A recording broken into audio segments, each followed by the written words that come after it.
Ադրբեջանում ապօրինի պահվող հայերի դատավարությունների մասին լուրերը թեկուզ կառավարական խմբագրումներով ավելի հազվադեպ են դարձել։ Նկատելի է, որ դատավարության գործընթացը դանդաղում է։ Միեդում հայ գերիների շահերի ներկայացուցիչը մեկնաբանում է, խաղաղության պայմանագրի ստորագրման հետ է կապվել գործընթացը։ Դրա դանդաղ ընթացքով է պայմանավորված նաև դատավարությունների ձգձգումը։ Եթե պետք է ազատ արձակեր, որովհետև խաղաղության փաստաթղթի ստորագրումը պետք է ապահովեր այս անձանց ազատ արձակումը, նրանք չպետք է ազատ արձակվեին որպես անպարտ անձինք, նրանք որպես հանցագործներ պետք է ազատ արձակվեին այսպես կոչված ներումների, համաներումների համատեքստում։ Սահակյանը նախ պատմում է Մարդու իրավունքների խորհրդի 58-րդ նստաշրջանի շրջանակներում ադրբեջանցի պատվիրակների հնչեցրած մեղադրանքների մասին, ուղղված հայկական կողմին, նաև գեներացրած պահանջների, որոնք բարձրաձայնել են։ Մասնավորապես Ադրբեջանը խոսել է 300,000 ադրբեջանցիների այսպես կոչված արևմտյան Ադրբեջան վերադարձի մասին։ Այդ տերմինների օգտագործումը խաղաղության մասին չէ, կառուցողականության մասին չէ, նաև փակ դռների հետևում դատեր անցկացնել է։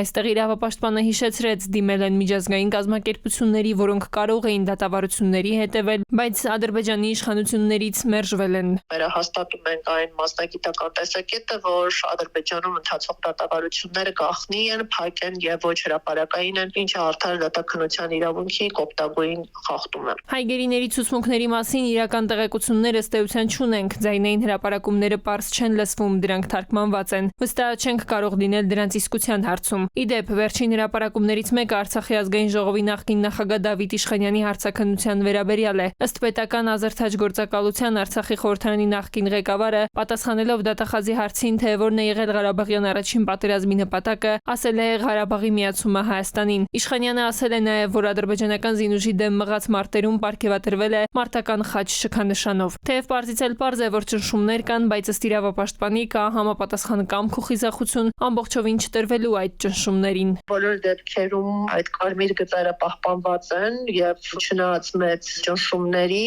նրանց հայտարարությունները ցուցադրում են, որ Արցախը ունեցել է ինքնորոշման իրավունք եւ իրավաչափորեն իրացրել է անկախ լինելու իր իրավունքը։ Իդեպ, ամերիկացի հայտնի իրավապաշտպան Արցախի նախկին պետնախարար Ռուբեն Վարդանյանի փաստաբան Ջարեդ Գենսերը հարցազրույցում խոսելով Բաքվի բանտում պահվող հայ քրիստոնյա ռազմագերիների մասին նշել է, որ նրանց ազատ արձակումն առաջնահերթություն է ԱՄՆ նոր վարչակազմի համար։ Մեզ ասվել է, որ բանտարկյալների ազատ արձակումը պետք է նախապայման լինի, որպեսզի նախագահ Թրամփը անվերապահորեն աջակցի խաղաղության գործընթացին։ Հայտնի իրավապաշտպանը խիստ կարևորում է, որ Բաքվի բանտերում պահվող հայ ռազմագերիների ազատ արձակման հարցը նախապայման դառնա խաղաղության պայմանագրի ստորագրման համար։ Գենսերը նշել է, որ այս առանցքային հարցերի լուծումը ներառված չէ փաստաթղթում եւ ոչ էլ երկկողմորակարգում։